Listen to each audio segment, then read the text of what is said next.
There is a man who walked into 61 fights against the most dangerous swordsman in Japan and walked out of every single one alive.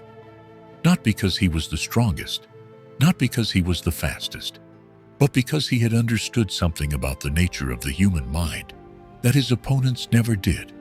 Something that, once understood, changes not only how you fight, but how you live, how you think, and how you face every form of opposition that life places in front of you. His name was Miyamoto Musashi, and this is not simply his story. This is the philosophy he left behind, and the reason it still applies to your life, right now, with devastating precision. Chapter 1. The boy who had nothing. Miyamoto Musashi was born in 1584 in the Harima province of feudal Japan, into a world where violence was not an abstraction. It was the daily architecture of existence. The samurai class governed everything, and the sword was the measure of a man's worth, his discipline, and his place in the hierarchy of the living. Musashi was born into modest circumstances, without the comfort of noble lineage, without a father who stayed, and without a school of swordsmanship to claim as his own. What he had was almost nothing, and that, as we will come to understand, was precisely his advantage. His father, Shinmen Munisai, was a skilled martial artist, capable, accomplished, respected. But Musashi lost him early, and the world offered no softness in his place. By the time he was 13 years old, Musashi had already fought his first duel. His opponent was a grown man, a trained warrior named Arima Kihei, who had posted a public challenge seeking opponents worthy of his skill. A 13-year-old boy, with no formal rank, no school affiliation, and no reputation, answered that challenge. The boy arrived. The man attacked. And within moments, Arima Kihei was on the ground, beaten with a wooden staff, unable to continue. Musashi walked away without ceremony, without boasting, and without looking back. What is remarkable about this moment is not the violence of it. What is remarkable is what it reveals about the boy's psychology. He did not enter that fight with a plan to impress anyone. He did not calculate his reputation or weigh the social consequences of defeat. He entered with a single, clarified intention: to win, and he allowed nothing else to occupy his mind. This quality, which in Japanese philosophy is connected to the concept of mushin, or no mind, would define every duel, every decision, and every teaching of his life going forward. But we are getting ahead of ourselves. Chapter 2. The world as a dojo. After his first duel, Musashi did not stop. He began what the Japanese call a musha shugyo, a warrior's pilgrimage, a period of austere wandering training where a young samurai leaves behind comfort, community, and certainty, and walks into the world as a student of everything. No fixed home, no stable income, no teacher, just the road, the sword, and the relentless refinement of one's own character through lived experience. Musashi would continue this pilgrimage for years, fighting duels across Japan, sleeping in fields and temples, and sharpening his understanding of combat, not through instruction, but through consequence. This is already profoundly different from how most people in the modern world approach self-development. We seek comfort in structure. We look for the right course, the right mentor, the right framework before we are willing to take action. We want certainty of outcome before we accept the risk of the attempt. Musashi's approach was the opposite. He stepped into uncertainty first and allowed mastery to build itself through direct confrontation with reality. He did not wait until he felt ready. He understood, perhaps instinctively, perhaps through necessity, that readiness is not a state you arrive at before the challenge. It is a state you build inside the challenge itself. The Japanese concept of shuhari describes this process with elegant precision. Shu is the stage of following the rules, absorbing the fundamentals with complete obedience and no deviation. Ha is the stage of breaking from the rules, testing them, questioning them, pressing against their edges. And Ri is the stage of transcendence, moving so far beyond the rules that you no longer need them, because you have become the principle they were trying to teach. Most people live their entire lives in the Shu stage. Musashi, through his years of wandering and fighting and losing himself in the practice, moved through all three. By the time he was a grown man, he did not follow any school of swordsmanship. He had become one. Chapter 3. A Modern Mind in an Ancient Storm. Before we go further into Musashi's story, I want to introduce you to someone else. A man I will call Daniel, not a samurai, not a historical figure, but a man whose story mirrors what we are exploring here in a way that may feel uncomfortably familiar. Daniel was 34 years old, working in a field he had chosen for the wrong reasons. For security, for the approval of people who no longer occupied his life. He was competent, he showed up, he met deadlines and answered emails and did what was expected. And yet there was something in him, quiet, persistent, impossible to silence, that knew he was living at a fraction of what he was capable of. Not in a dramatic, cinematic way, but in the small, private way that most people carry their greatest fears, in the gap between who they are and who they sense they were meant to become. Daniel had tried discipline before. He had started and abandoned morning routines, reading lists, fitness regimens, journaling practices. Not because he lacked intelligence, he was perceptive, thoughtful, self-aware, but because every system he tried was built on motivation, and motivation, as he was slowly learning, is perhaps the least reliable foundation a man can build his life upon. Motivation responds to mood. It rises in January and dissolves by March. It arrives with inspiration and vanishes at the first sustained resistance. And Daniel had encountered enough resistance to know that something deeper was required, something structural, something that would hold when the feeling was gone. He found Musashi the way many people find the things that change them, not through seeking, but through stumbling. A second-hand copy of the Book of Five Rings on a shelf, he barely noticed. He opened it, expecting something historical, something foreign and distant. What he found instead was a voice so direct, so stripped of sentiment, that it almost startled him. A man writing in the 17th century, speaking to him across 400 years, with more clarity and precision than anything he had read in the self-development literature of his own era. He read the book in one sitting. Then he read it again. Then, slowly, he began to understand that what he was holding was not a book about swordsmanship.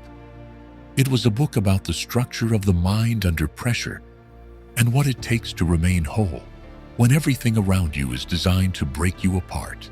Chapter 4. The Book of Five Rings and the Architecture of the Mind. The Book of Five Rings, or Go-Rin no Sho, was written by Musashi near the end of his life in a mountain cave called Reigando, where he had retreated to live in austere solitude. He was in his 60s. He had won every duel.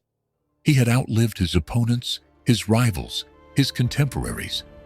And now, alone in the cold darkness of a cave, he wrote down everything he had learned, not as biography, not as memoir, but as a technical manual for mastering the self. The book is organized into 5 scrolls, each named after one of the elements of Japanese cosmology: earth, water, fire, wind, and void. And while it is ostensibly a text about the Naten Ichi Ryu style of sword fighting, Musashi's own two-sword technique, every serious reader comes to understand that the sword is a metaphor. The real subject is clarity. The real subject is the mind. The Earth Scroll establishes the foundation. Musashi writes about the importance of knowing the way, understanding not just the techniques of your craft, but the underlying principles that give those techniques their meaning. He was deeply opposed to specialization without comprehension. A man who knew how to execute a technique without understanding why it worked was, in Musashi's view, fragile, dependent on conditions remaining favorable, incapable of adapting when they did not. The Earth Scroll demands that you build from the ground up, that you know your own nature before you attempt to master anything outside of it. The Water Scroll speaks about adaptability. Water, Musashi writes, has no fixed shape. It takes the form of whatever contains it, moves around obstacles without conflict, and yet, given time, carves canyons through solid stone. The samurai's mind, he argues, must have the quality of water, fluid, responsive, without rigidity or attachment to a single approach. This is directly connected to the Zen concept of Shoshin, the beginner's mind, the understanding that expertise can breed blindness, and that the capacity to remain open, even in the midst of mastery, is what separates the great from the merely skilled. The Fire Scroll deals with combat itself, with the nature of conflict, rhythm, timing, and psychological pressure. Musashi understood that most fights are decided before the first blow lands. They are decided in the quality of presence each opponent brings to the encounter. The man who enters combat carrying anxiety, ego, or desire for a particular outcome is already compromised. The man who enters empty, without attachment to how the fight must go, is free to respond to what is actually happening rather than what he fears or hopes is happening. In modern terms, we might call this being fully present. Musashi would have found that phrasing too gentle. He would have called it survival. Chapter 5. The Duel at Ganryujima. Of all the 61 duels Musashi fought, none has become more mythologized than the one that took place on April 13, 1612, on a small island called Ganryujima, in the strait between the Japanese islands of Honshu and Kyushu. His opponent was Sasaki Kojiro, a man considered by many to be the finest swordsman in all of Japan. Where Musashi was rough-edged, wandering, and self-taught, Kojiro was refined, celebrated, and the official sword instructor to a powerful lord. He was fast beyond description and had developed a technique called Tsubame Gaishi, the swallow counter, a strike so swift and precise that it was said to be impossible to defend against. Kojiro had never lost. Musashi had never lost. And Japan watched. The duel was scheduled for dawn. Musashi arrived hours late, not by accident, not because he had overslept or lost his way. Musashi arrived late deliberately, having spent the early morning calmly sleeping on his boat, while his opponent waited on the island, growing first impatient, then agitated, and this was the precise point, angry. By the time Musashi stepped onto the shore, having carved a rough wooden sword from his spare oar on the journey across, Kojiro was no longer in the composed state of a master swordsman. He was emotionally compromised. He threw the sheath of his sword into the water as a declaration of contempt. Musashi looked at it and said quietly that a man who throws away his sheath has already decided he will not need it again. And he was right, but not for the reason Kojiro intended. The fight lasted seconds. Musashi struck. Kojiro fell. And what is most significant is not the speed or the force of the blow, but the principle behind the strategy that preceded it. Musashi had not simply prepared to fight Kojiro. He had prepared to dismantle Kojiro psychologically before the fight began. He understood that the greatest vulnerability of an exceptionally skilled opponent is his own certainty, his attachment to his reputation, his expectation of being treated as a superior. By arriving late, by appearing disheveled, by carrying a wooden sword carved from an oar rather than a polished blade. Musashi had already stripped away the architecture of Kojiro's psychological dominance. He had turned Kojiro's pride against him. And then, when the moment came, he struck without hesitation, without cruelty, and without ego. The fight was over. He bowed. He walked away. Chapter 66. What Daniel learned about elimination. Daniel had been reading Musashi for 3 months when something inside him shifted. Not dramatically, not in the way transformation is usually depicted, but quietly, the way a river changes course. It begins not with addition, but with removal.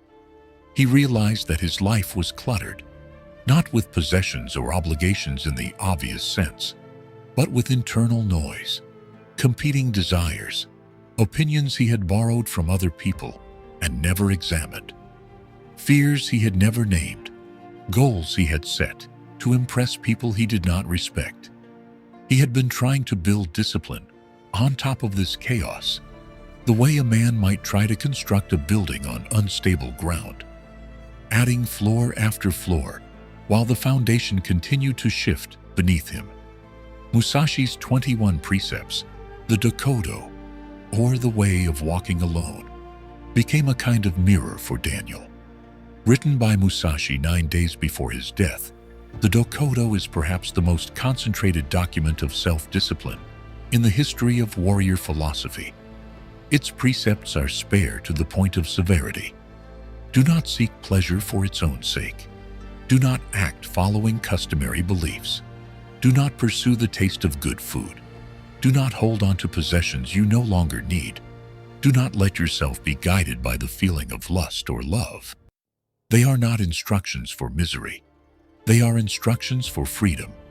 The specific kind of freedom that comes when a man has reduced his dependency on external conditions to the point where almost nothing can disturb his equilibrium. Not because he feels nothing, but because he has chosen deliberately and with great effort what he will allow to govern his attention and his energy. Daniel began with what he called his own version of elimination. Not radical renunciation. He was not a monk or a warrior, but an honest audit of where his attention was going and whether those places were worthy of it. He stopped checking his phone in the first hour of the morning, not because someone told him it was a good habit, but because he recognized, with Musashi's clarity ringing in his mind, that the first hour of consciousness is the hour when the mind is most open, most impressionable, most capable of being shaped by intention. To hand that hour over to the noise of other people's agendas was, in Musashi's terms, to begin the day already defeated. So he stopped, and that one small act of elimination became the foundation of every other change that followed. Chapter 7. The Void and the Principle of Ichigyo Zamai. The final scroll of the Book of 5 Rings is the Void Scroll, and it is the shortest. It is also, by most accounts, the most difficult to understand. The void in Musashi's philosophy is not emptiness in the nihilistic sense. It is not absence or meaninglessness. It is the state of the mind that has been cleared of obstruction, of ego, of fear, of attachment to outcome. And in that clearing, has access to something that cannot be reached through effort alone. He calls it the true way, and he says that those who do not understand it cannot be taught it through words alone. They must arrive at it through practice, through the relentless, daily, undistracted commitment to a single path. This is directly connected to a Japanese principle called Ichigyo Zamai, which translates roughly as single-minded absorption in one practice. The idea that true mastery, true understanding, true peace can only be found by giving your complete, undivided, sustained attention to one thing at a time. Not fragmented attention, not multitasking, not half-presence, but the full weight of your consciousness brought to bear on a single act, a single moment, a single commitment, without division, and without reservation. Musashi lived this principle in its most extreme form. 60 years of daily practice, every duel treated as if it were the only duel, every moment at the sword treated as if it contained the entirety of what he was and what he was capable of. Nothing held back, nothing withheld, everything present. Musashi died in 1645, roughly 2 years after completing the Book of Five Rings and 9 days after dictating the Dokkōdō. He died in the same cave where he had written, in the same solitude he had chosen, with no disciples gathered around him and no ceremony to mark the passing of a man who had become, by any measure, a legend in his own lifetime. He had spent his final years not fighting, not training in the physical sense, but contemplating, returning again and again to the same questions he had been asking since he was 13 years old. What is the nature of the mind in its truest state? What does it mean to act without hesitation, without ego, without attachment to outcome? What remains when everything unnecessary has been removed? The answer he arrived at, the answer encoded in the Void Scroll and the Dokkōdō, is not a technique. It is not a habit or a system or a morning routine. It is a way of being in relationship with existence itself. It is the understanding that the quality of your life is not determined by what happens to you, but by the quality of attention you bring to what happens to you. That discipline is not punishment, that silence is not emptiness, that the elimination of what is unnecessary is not loss. It is the very thing that makes room for what is real. Musashi called it the way. The Zen tradition calls it awakening. You may call it something else entirely. The name matters less than the practice, and the practice begins wherever you are, with whatever you have, in this exact moment, if you are willing to stop waiting for the right conditions and start walking. That is the teaching. Not the 61 victories, not the wooden sword at Ganryujima, not the two-sword technique, or the mountain cave, or the beautiful severity of the Dokkōdō. The teaching is this: the most dangerous thing you will ever face is not an external opponent. It is the noise inside your own mind, the fear, the ego, the distraction, the hunger for approval, the resistance to discomfort. And the work of a lifetime is to meet that noise the way Musashi met every opponent, whoever stood across from him, with stillness, with clarity, with the full, undivided weight of your presence, and then to act.